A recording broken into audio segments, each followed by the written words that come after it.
నమస్కారం విద్యార్థులు.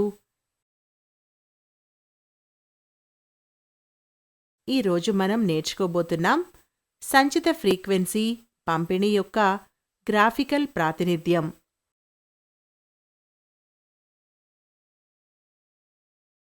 విద్యార్థులారా, మనము 9వ తరగతిలో బార్ గ్రాఫ్లు, హిస్టోగ్రామ్లు మరియు ఫ్రీక్వెన్సీ బహుభుజాల ద్వారా డేటాను సూచించామని మీకు గుర్తుందా?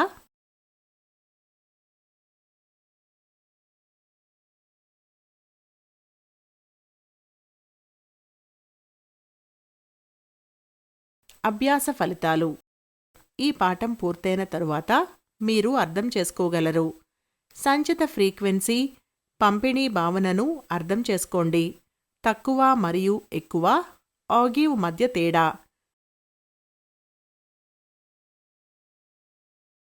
సంచిత ఫ్రీక్వెన్సీ వక్రతలను గ్రాఫికల్గా ఎలా గీయాలి అని తెలుసుకోండి. మధ్యస్థాన్ని గుర్తించడానికి ఆగివ్ను వర్తించండి.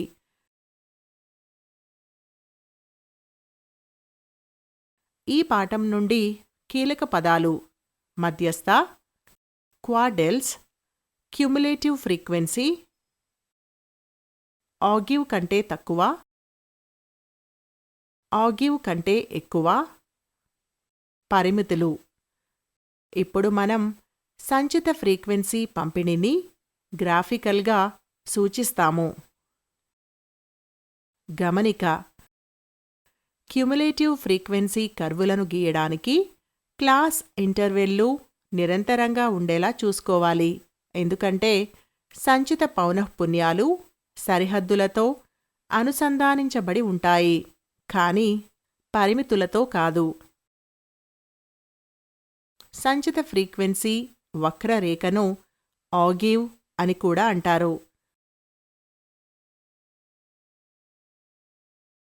ఆగివ్ రెండు రకాలు: ఒకటి తక్కువ ఆగివ్, రెండు మరింత ఆగివ్. డేటా సెట్ యొక్క మధ్యస్థ మరియు త్రైమాసికాలను గుర్తించడంలో ఆగివ్ సహాయపడుతుంది. ఇప్పుడు మేము ఆగివ్ కంటే తక్కువ డ్రా ఎలా ఒక ఉదాహరణ చూస్తారు. కింది పంపిణీ కర్మాగారంలోని 50 మంది కార్మికుల రోజువారీ ఆదాయాన్ని అందిస్తుంది.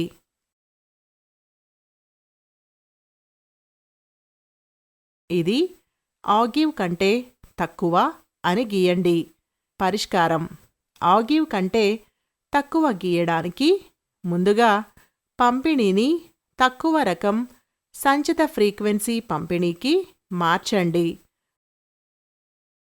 రకం కంటే తక్కువ చేయడానికి మేము తరగతి విరామం, ఎక్కువ సరిహద్దును పరిగణించాలి. ఇప్పుడు డేటాను గ్రాఫికల్గా సూచించడానికి క్షితిజ సమాంతర అనగా X అక్షం మరియు నిలువు అనగా Y అక్షంపై వాటి సంబంధిత సంచిత పౌనఃపున్యాలపై క్లాస్ ఇంటర్వెల్ల ఎగువ సరిహద్దులను గుర్తించండి. ఇప్పుడు ప్లాట్ చేయవలసిన విలువలను కనుగొనండి.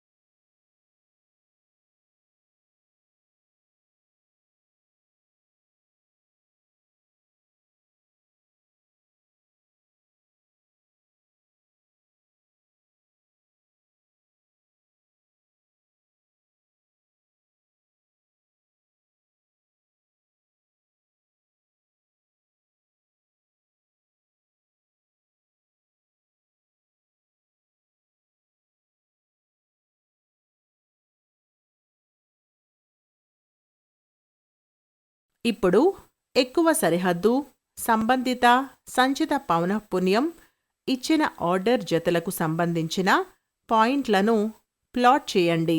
అంటే 300, 12, 350,26, 400,34, 450,40, 500,50. గ్రాఫ్ పేపర్పై ఈ పాయింట్లను ప్లాట్ చేయండి మరియు వాటిని ఫ్రీ హ్యాండ్ స్మూత్ కర్వ్ ద్వారా కలపండి.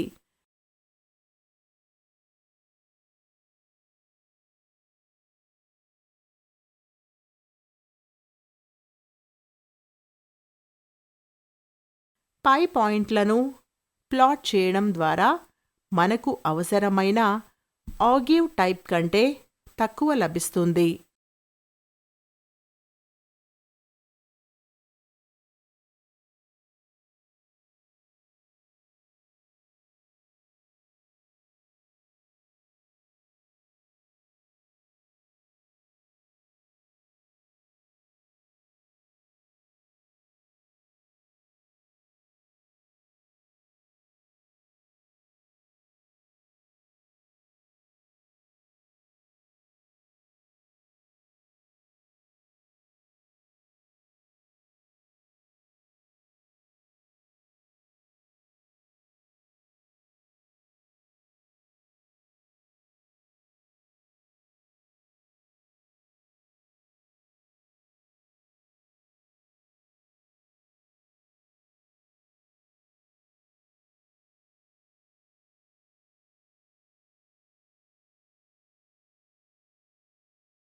ఇప్పుడు ఆగివ్ కంటే ఎక్కువ ఎలా గీయాలి అనేదానికి ఉదాహరణ చూద్దాం.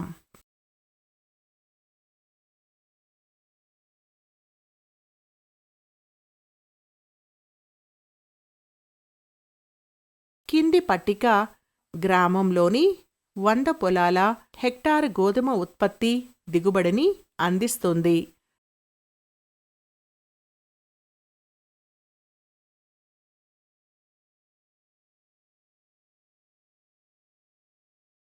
ఇది ఆగివ్ కంటే ఎక్కువ అని గీయండి.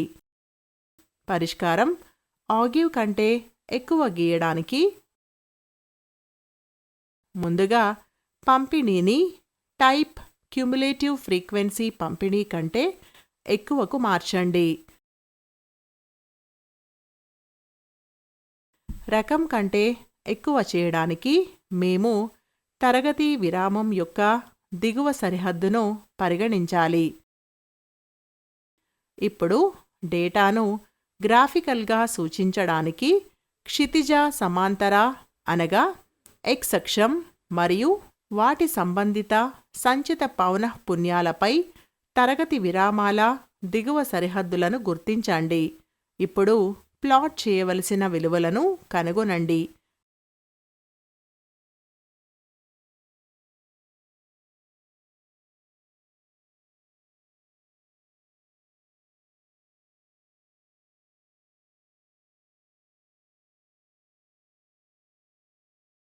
మొత్తంగా 50 క్వింటాళ్లకు పైగా పండించే రైతులు 100 మంది ఉన్నారు.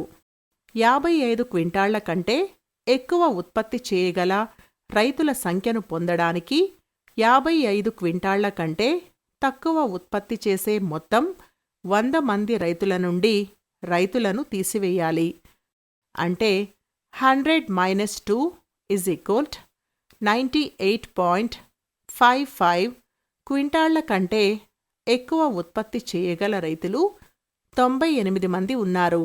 60 క్వింటాళ్ల కంటే ఎక్కువ ఉత్పత్తి చేయగల రైతుల సంఖ్యను పొందడానికి 60 క్వింటాళ్ల కంటే తక్కువ ఉత్పత్తి చేసే మొత్తం 98 మంది రైతుల నుండి రైతులను తీసివేయాలి. అంటే 98 మైనస్ 8 90. 60 క్వింటాళ్ల కంటే ఎక్కువ ఉత్పత్తి చేయగల 90 మంది రైతులు ఉన్నారు. 65 క్వింటాళ్ల కంటే ఎక్కువ ఉత్పత్తి చేయగల రైతుల సంఖ్యను పొందడానికి 65 క్వింటాళ్ల కంటే తక్కువ ఉత్పత్తి చేసే మొత్తం 90 మంది రైతుల నుండి రైతులను తీసివేయాలి. అంటే 90 మైనస్ 12 78. 65 క్వింటాళ్లకు పైగా ఉత్పత్తి చేయగల రైతులు 78 మంది ఉన్నారు.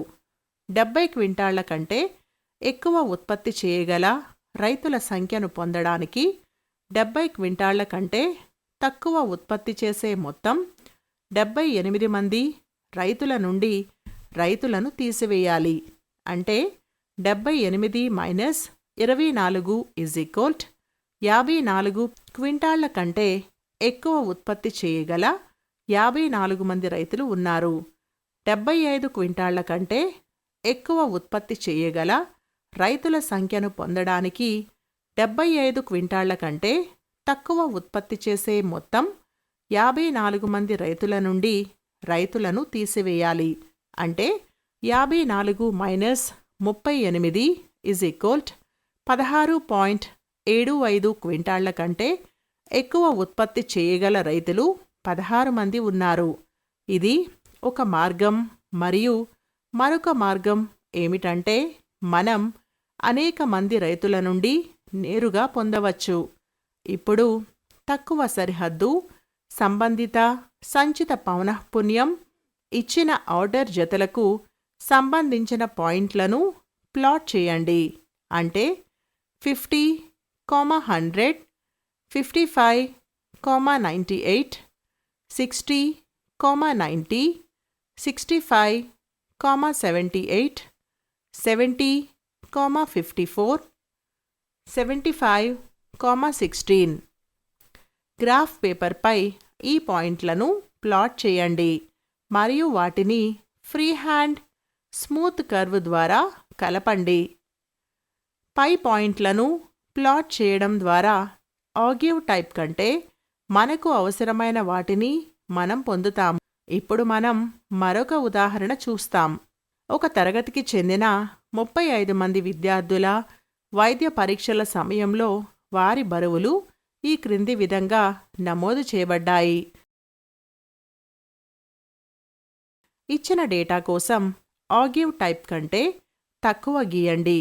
అందువల్ల గ్రాఫ్ నుండి మధ్యస్థ బరువును పొందండి మరియు సూత్రాన్ని ఉపయోగించి ఫలితాన్ని ధృవీకరించండి.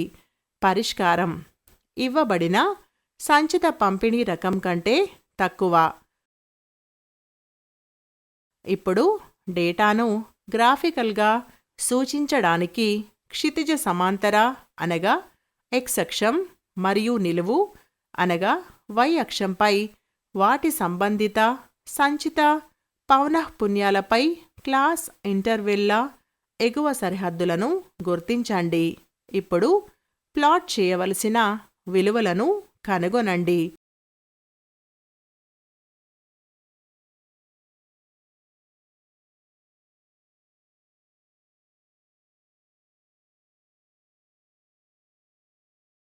ఇప్పుడు ఎగువ సరిహద్దు, సంబంధిత సంచిత పౌనఃపున్యం, ఇచ్చిన ఆర్డర్ జతలకు సంబంధించిన పాయింట్లను ప్లాట్ చేయండి. అంటే 38, 0, 40, 0, 42, 5, 44, 9, 46, 14, 48, 28, 50, 32, 52, 35. గ్రాఫ్ పేపర్పై ఈ పాయింట్లను ప్లాట్ చేయండి మరియు వాటిని ఫ్రీ హ్యాండ్ స్మూత్ కర్వ్ ద్వారా కలపండి. పై పాయింట్లను ప్లాట్ చేయడం ద్వారా మనకు అవసరమైన ఆగివ్ టైప్ కంటే తక్కువ లభిస్తుంది.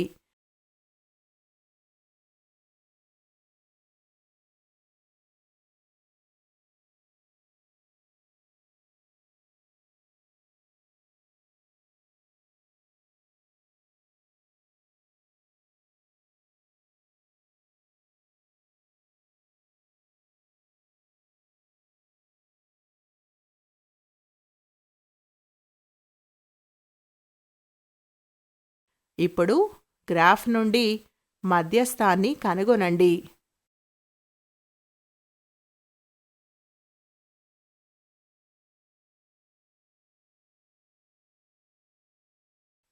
n/2 is equal to 35/2 is equal to 17.5 పరిగణించండి.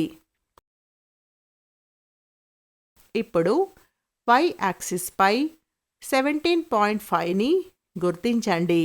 ఈ పాయింట్ నుండి ఒక పాయింట్ వద్ద వక్రరేఖను కత్తిరించే x అక్షానికి సమాంతరంగా ఒక గీతను గీయండి.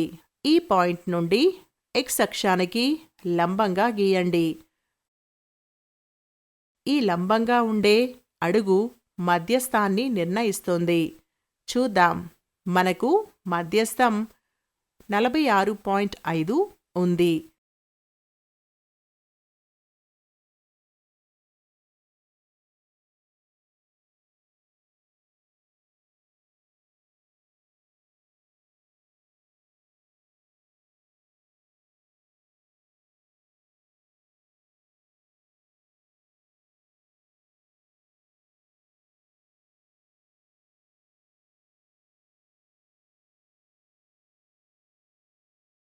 ఇప్పుడు మేము మధ్యస్థ సూత్రాన్ని ఉపయోగించి ధృవీకరిస్తాము. 2 వరుస, ఉన్నత, తరగతి పరిమితుల మధ్య వ్యత్యాసం 2 అని మనం గమనించవచ్చు. మేము సంచిత పౌనఃపున్యాలను కలిగి ఉన్నాము. పౌనఃపున్యాలతో క్లాస్ మార్కులను పొందవచ్చు.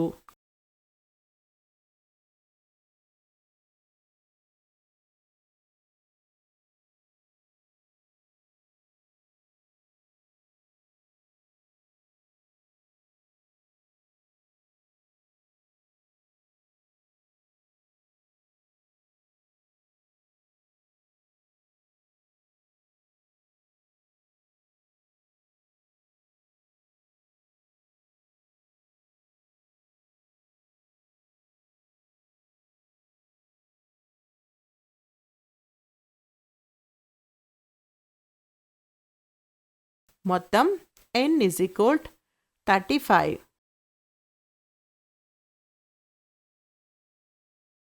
కాబట్టి n/2 is equal to 35/2 is equal to 17.5.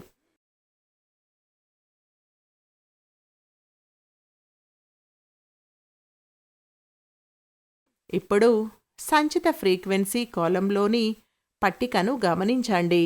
ఇక్కడ విలువ 17.5 లేదా 17.5 యొక్క గొప్ప విలువ ఎక్కడ ఉంటుంది? అది మా మధ్యస్థ తరగతి అవుతుంది. సంచిత ఫ్రీక్వెన్సీలో 17.5 కంటే ఎక్కువ 28. కాబట్టి 46 - 48 మధ్యస్థ తరగతి.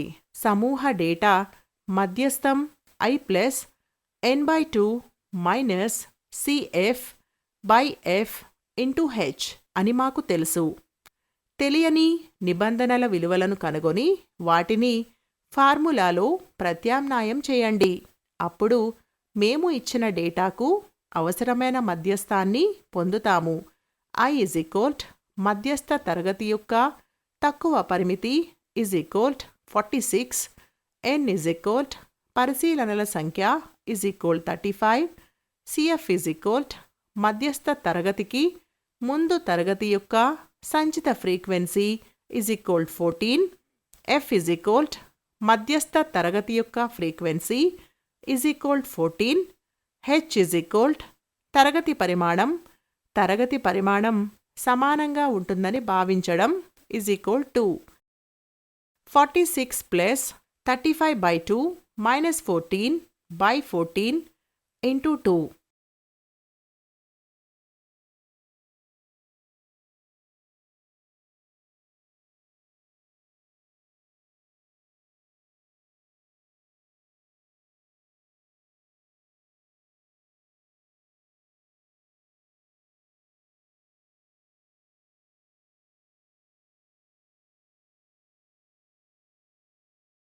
is equal to 46 plus 17.5 minus 14 by 7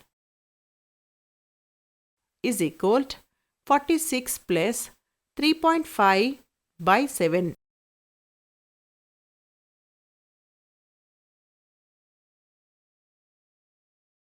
is equal to 46 plus 0.5 is equal to 46.5.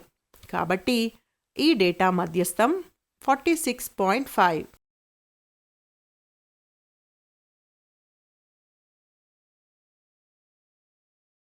అందువల్ల మధ్యస్థం యొక్క విలువ ధృవీకరించబడింది. మధ్యస్థం పొందడానికి మరొక మార్గం. మేము ఒక డేటా కోసం ఒకే అక్షం మీద 2 ఆగివ్లను అంటే టైప్ కంటే తక్కువ లేదా టైప్ కంటే ఎక్కువ గీస్తే 2 ఆగివ్లు ఒక బిందువు వద్ద ఒకదానికొకటి కలుస్తాయి. ఈ పాయింట్ నుండి మనం x అక్షం మీద లంబంగా గీస్తే అది x అక్షాన్ని కత్తిరించే బిందువు మనకు మధ్యస్థాన్ని ఇస్తుంది.